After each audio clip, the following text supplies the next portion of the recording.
Could it be that there is a shimmer of hope in the corona pandemic? Well, a number of researchers are reporting significant breakthroughs in efforts to develop a vaccine. At the same time, though, infection rates continue to rise relentlessly in many countries.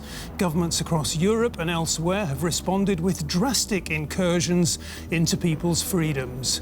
A vaccine could end the nightmare, but when and who will profit? On To The Point, we ask, vaccine against COVID-19, pandemic under control?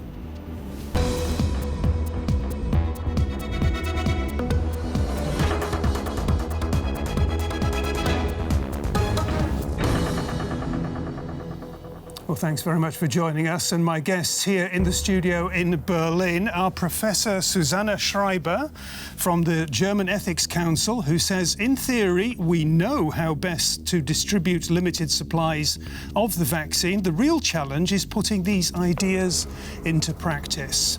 Also with us is Fischer, former doctor, now journalist and author. She believes the vaccine is a ray of hope, but tough times, she says, still lie ahead for all of us. And a very warm welcome to Tobias Kurth, Professor for Public Health and Epidemiology at Berlin's Charité Hospital, who argues that the news of an effective vaccine is good, but it shouldn't distract from the many problems posed by the pandemic. Thank you, all three, for being here. Julia, I would like to begin with you. There's so much to talk about. Some people are talking about a shimmer of hope, others about light at the end of the tunnel. I saw, though, one commentator saying we find ourselves in the midst of an autumn of resignation. It's dark stuff. Is it too dark? I wouldn't see it as dark. I mean, it also depends on where you are. I have to say, for me, I'm carefully optimistic because I see those shimmers of hope as shimmers of hope. And we have to be realistic. We have to see it is going to take quite some time. It's not going to go from tomorrow on. But I think scientists have announced quite some optimistic news. And we can hope that it's all going to get better. So I am carefully optimistic. Susanne Schreiber, optimistic news. Is the glass half full or half empty? Oh, it definitely is half full at the moment, I would say. And I wouldn't talk about resignation. I would rather say we have like an autumn of wear down. Yeah, so I think we can feel this, that everyone is suffering from it, and from the pandemic one way or the other. Emotional exhaustion. Exactly. Yeah. But I truly think that now with these news, we have reason to be optimistic, and we have a real exit strategy that we will hopefully be able to take. So to an extent, the pandemic is under control? That's the question we're asking today. Not yet, but we have a fair chance now to get it under control. What do you say, Tobias? What's your contribution to this sort of the mood debate and the mood swings? Well, the news about the vaccine is a very important one and will help us to hopefully continue the path that we have started. But many restaurants or theaters, choirs have difficulties to survive economically, mentally, in their families. So many people facing a really, really hard time. And we focusing a lot of the protests or the other side, but the middle, where people really struggling and are not only tired, but really facing consequences for the family, for their lives. That is really frustrating, and I hope that we all are able to help those individuals. But yes, it's a good sign. So I also think that the glass is half full. It's interesting. I saw one survey that said that 85% of people here in Germany apparently believe that we will come through the pandemic well in the coming months. 85%. How do you account for that? Great news, and that's a positive, certainly push, but those will be very, very hard months. So we have to understand that the vaccine will only be available sometimes during next spring, hopefully, or even a bit later, and then it needs to be distributed and people need to be vaccinated. We're talking about millions of people. Yeah. So this is a long way to go until we really control the pandemic. Okay. A huge number of scientists around the world are feverishly trying to come up with an anti-COVID vaccine. The question is this humanity at its best, with people giving everything to save the lives of others, or is this about profit and strategic gains? From the 200 pharma companies worldwide that are researching to find a coronavirus vaccine, the German company BioNTech and the US company Pfizer were the first to announce a breakthrough with cutting-edge biotechnology. The genetic makeup of the virus would be injected, allowing the patient to develop perfect antibodies. A disadvantage is that the serum must be stored at temperatures of -70 degrees Celsius. That would rule out vaccinations at a family doctor's office, and special vaccination centers would have to be built. But the effectiveness of the serum is over 90%. We are not alone. Yeah, so we will contribute to control this pandemic, but we will do it together with other companies. This week, the company Moderna also went into the home stretch. Its vaccine is based on the same technology and has a similarly high effectiveness as the BioNTech drug, but it doesn't require extensive cooling methods. This vaccine can be stored at temperatures between 2 and 8 degrees Celsius. Experts expect that both vaccines will soon enter the market. Who will get the corona vaccine first? Julia Fischer, that is the big question, who's going to get it first? But I would just like to sort of ask another question before we move to that very big question. A lot of people at the moment are comparing sort of efforts to come up with a vaccine with the space race of the 1950s and the 1960s. Is that a valid and useful comparison? Well, it is really going fast, but I would be careful with comparisons like that, and also titles like Warp Speed and things like that. I think that's difficult because it might suggest that things like security and controls are not being taken as seriously as it normally is, and that is not the case. We are speeding up the process, but mostly by speeding up the bureaucracy and organizational things, and not with the controls and the security. So people can be sure that security is the highest priority throughout the whole process. Tobias, you're nodding. Yes, I absolutely agree. So it's not a question who is first. And the important news is that we will have a vaccine available. So that's important. And a race, a competition, of course, there is economic aspects involved. This is huge markets, unfortunately, which will then also limit the distribution of the vaccine globally. But important is that we will have a vaccine, and this vaccine is obviously working, and that's the important news. And we should focus on that and not on aspects of competition. The question on security is an important one. So there is a standard under which these trials are being conducted, and these standards have not moved. So, as Julia Fischer just said, the bureaucracy has changed. So things that happened one after the other are put in parallel. So we're getting a faster approval of the drug. But safety is very important, and no company has any interest of a safety concern, because as soon as this happens, this company will not be able to hit the market.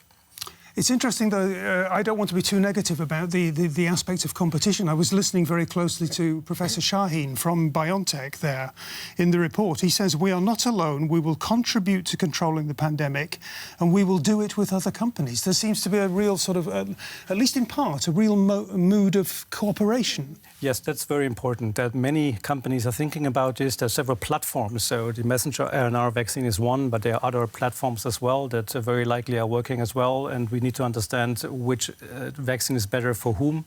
But yes, this is not one company. There are many, many scientific groups across the globe who are working on this, and that's reassuring. Susanne, tell us a little bit more about the logistical challenges, the aircraft refrigeration, hygiene, security. I could go on, yeah? It's going to change the way the world works. You mean in terms of the distribution of the vaccine, or in terms of developing it, of the distribution? Both, but I really mean in terms of the logistics of distribution. When the vaccine is there, it's going to have a huge impact on how we trade, on logistics, on supply chains and so on. Yes, so I mean the big question will be how to get the vaccine out to the whole world, because we really need to vaccinate as many people on the whole globe as possible. And how shall I say that? I've lost my track. I'm sorry. You were asking about the. For example, the big issue is the refrigeration. Yeah. So if we heard the BioNTech vaccine, it needs to be stored at -70 degrees. So, for example, we can't deliver that to our general practitioners to give the vaccination. Whereas the Moderna one, that's possible because there it's only these 2 to 8 degrees. So there are many issues, but in particular because we have to vaccinate so many people. How shall we do that? Will this be localized with doctors? Will this be in specific centers? How do we get it to Africa if we need this refrigeration? All of that. So there's so many issues. I can't name them all, and I don't know them all, but there are plenty. Yeah. Huge and complex. Julia, I said we would come back to the question of who's going to be at the front of the line. Yeah, what's being suggested now by the Ethic Committee, the Leopoldina and the STIKO, in Germany at least, is that it's going to be the persons who have the highest risk of developing a severe disease, and it's the ones who take care of them. And then it's the ones who sustain our normal lives, so fire workers, police officers, teachers, and those kind of people. So it's going to be like a risk assessment, and after that, a distribution. This all sounds very good and rational, but the point is that the question that is at the bottom line here is that it's a question about who is going to be saved. It's as emotional as that. And you mean that internationally or...? Both nationally and internationally. Let's begin nationally here in Germany. Yeah, well, at first it's going to be the attempt to save the ones who have the highest risk. And that's going to be like a matrix where you see the different categories that people fall into because of diseases, because of age, and because of their job maybe. It's going to be a very difficult assessment. And right at the heart of that assessment, you've been working with Germany's Ethics Council on the criteria that will be adopted to make these kind of very difficult decisions. Tell us about that process. Yeah, so the outcome was already mentioned by Julia, so that's exactly what we just heard. The process was a very new one because usually one committee is asked, whereas here it was very important to get all people together, so as many people as possible, as many expertises. So we had the Ständige Impfkommission, so that's the vaccination committee that we usually have that came together, then the scientific organization Leopoldina, and we had the German Ethics Council. Several people from all organizations came together and really discussed what would be the best approach. So I think we have a very solid recommendation for politicians that was then also backed up, at least for the German Ethics Council, by all the members of the council. I just want to come back to the point, though, that when we're talking about lives, when we're talking about human beings, we're really not talking about inanimate objects. We're talking about people with hearts and souls and emotions and lives. That makes your job very, very difficult indeed. Yes, it's difficult. On the other hand, I think we have criteria. So we have certain criteria like the urgency, we want solidarity in the society, we want to prevent serious harm and damage. And if you look at these criteria, you can come up with a catalogue of criteria. And then the primary one is really to prevent the severe outcome, so the death of people. And that was fairly easy. Yeah, the alternative strategy that people are discussing is why don't we vaccinate the young? And then we can take it this way. And there's one big objection to that, and that is that we don't know whether the vaccine will prevent the transmission of the virus from one person to the other. So whether you will still be infectious, although you won't have a severe disease. And in that sense, it does not make sense to vaccinate the young first, because they don't suffer the hardest consequences. Tobias, how much does it matter, or explain for us how much it matters, that a very large number of people within a population group like Germany are vaccinated when it is possible? It is very important to stop the pandemic locally, that enough people get vaccinated. So currently we're expecting 50 to 60% of the population will do in terms of the biology of the virus. We have other viruses where we need a higher number of people getting vaccinated. The other important aspect, maybe moving to the international viewpoint, is that is a global pandemic. So global health is an important aspect. A pandemic, by definition, affects several countries. So we have a global crisis in front of us. And unfortunately now, because of the economy related. Only the rich country can afford to have the vaccination. So all what we just discussed is for countries who can afford to have the vaccination. So we need to also take care of countries who cannot afford this. There are certain aspects where part of the vaccination will be given to countries, 20% in some settings. Other countries are not participating in this approach, such as the United States. But we need to make sure that globally we attack the pandemic and we allow countries who cannot afford the drug to actually get the drug and then give the drug to the people. One thing I don't quite understand, which we need to clarify before we go to that international level, is these decisions that are being made in Germany, are they made by Germany alone or are they made on the European level? That's a good question, and certainly there are discussions within the European community, and Europe itself has bought certain vaccines from companies. But I think that from the beginning, the European community has not discussed as Europe. We have discussing within countries. We have measures for each of the countries, but there's no really like a European task force that you see every day in the television explaining the situation for Europe.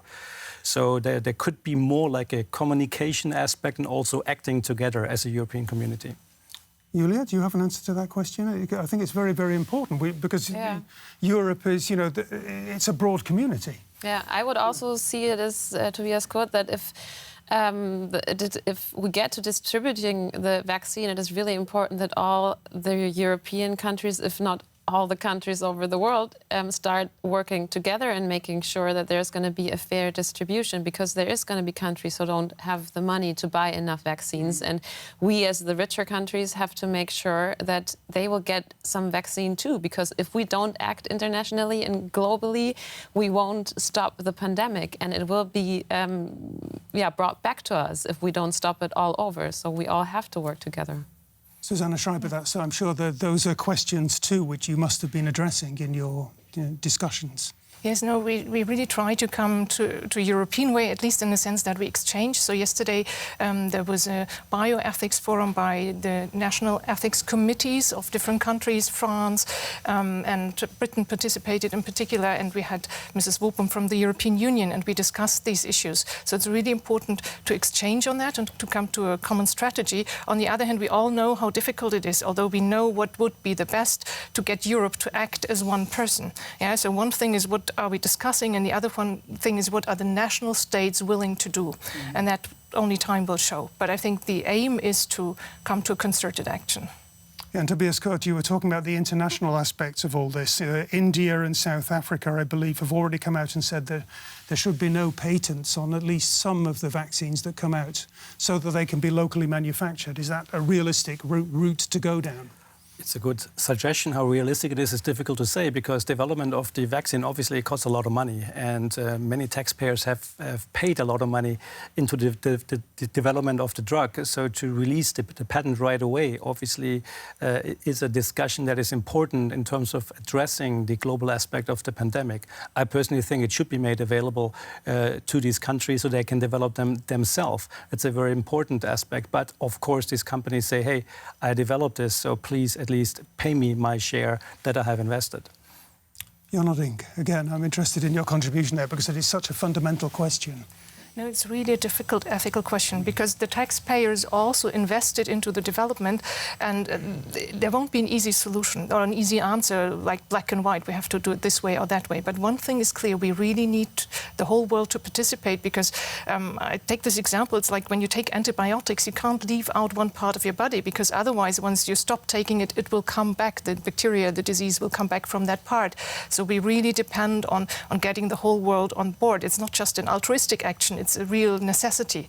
But how to achieve that with human personalities? We know how difficult it is in democracies and also not democracies to work together.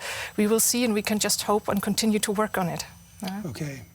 Well, the normally cool, rational, consensual Angela Merkel has pulled no punches in the debate over how to combat the pandemic. Here are a few words from the Chancellor in a very reflective mood.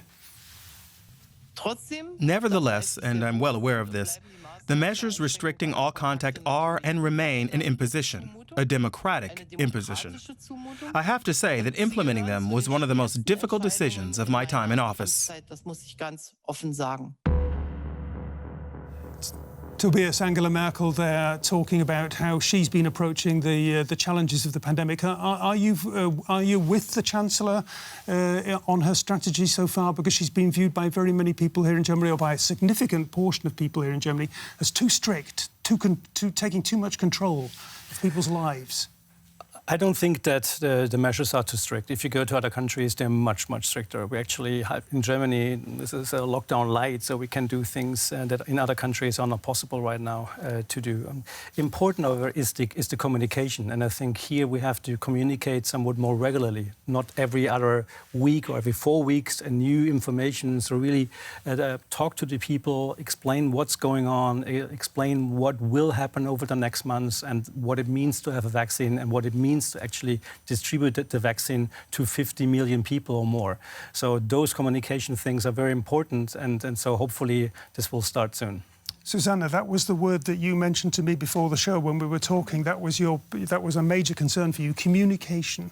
Yes, no, that's really true, because we in Germany have been really well off compared to other countries. Our infection rates are not this high, so people don't see how bad it can be. Not everyone watches the international news. They haven't seen the lorries of transporting dead people away in Italy and so on. We haven't met this many people who have died from it ourselves, right, from COVID-19. Yeah. And so in that sense, it's really important that we get this communication across so that people really understand why it's necessary. That's the problem. There's no glory in prevention. Yeah, so if you prevent something, then you don't see how bad it would have been, and everyone says, yeah, so what? It wasn't this bad. But that's only because we took the right measures. And I'm really concerned and hope we will continue to follow those rules. You and I have been here before. We've been sitting at this table 6 weeks ago, 8 weeks ago, I'm not sure. We're talking about exactly the same problem, about people who believe it's all a myth, it's all a conspiracy, it's all made up by somebody. You know, where's that going now? My sense is that problem is becoming more grave for German politics. It's becoming more influential in the debate. Yeah, I mean, I think we have to see that it's still a small minority of those people. We can't say it's the German public that is really believing these things or not believing in the truth. But I also see it as it's becoming worse. And I think scientists even call that emotional contagion. And I think that is something that is dangerous, that people who are in a bad situation right now and maybe have fears what their future is going to be like, and if they can exist with their job and everything. Yeah. So it is dangerous that those people are going to find a way out in their head by believing those people, that there is a conspiracy going on or something. So I think it is dangerous, and we need to really communicate well in order not to get those people to be too loud. Tobias, have the scientists, has the world of science had a fair deal here in Germany? Because you've been working 16-hour days, and there are people who say the scientists dismissively. Many working very hard, including the medical staff in the hospitals and scientists, those developing the vaccines, the public health experts, epidemiologists, journalists are working very hard to deal with aspects of the pandemic. And it's both a pleasure to work in this area. Certainly, it's my area. I'm an epidemiologist, but also it's very frustrating because we don't see a good solution happening next week. So it will last for a while. What I would like to add is that we see these protests. We see people ignoring or saying that the pandemic is not true. The big part in the middle is not seen. And those are quiet, just behaving, they're taking these measures seriously, they have some concerns, but they're not mentioning this because they think like, oh, then people think I'm in that pocket, that I'm saying this pandemic is not true. So we have to also concentrate on this big middle part, and that's actually the silent part, but also the part that makes me optimistic. That's the part of working with all these measures, and likely those people will get the vaccine when available. Are people ungrateful for all the good work that's been done here in Germany? No, I don't think so.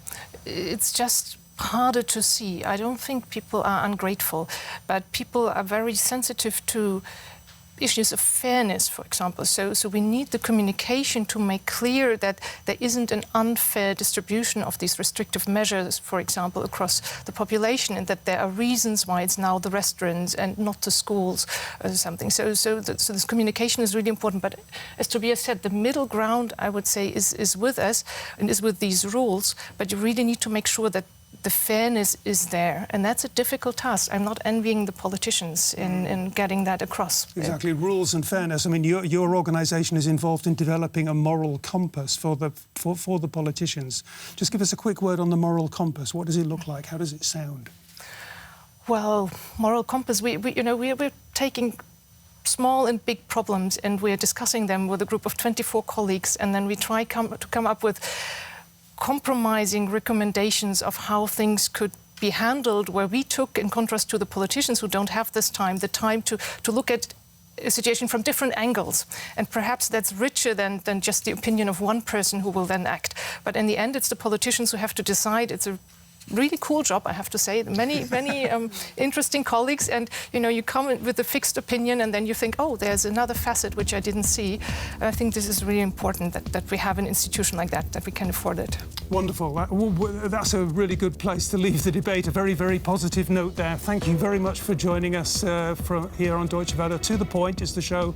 Come back next time. Until then, bye-bye and tschüss.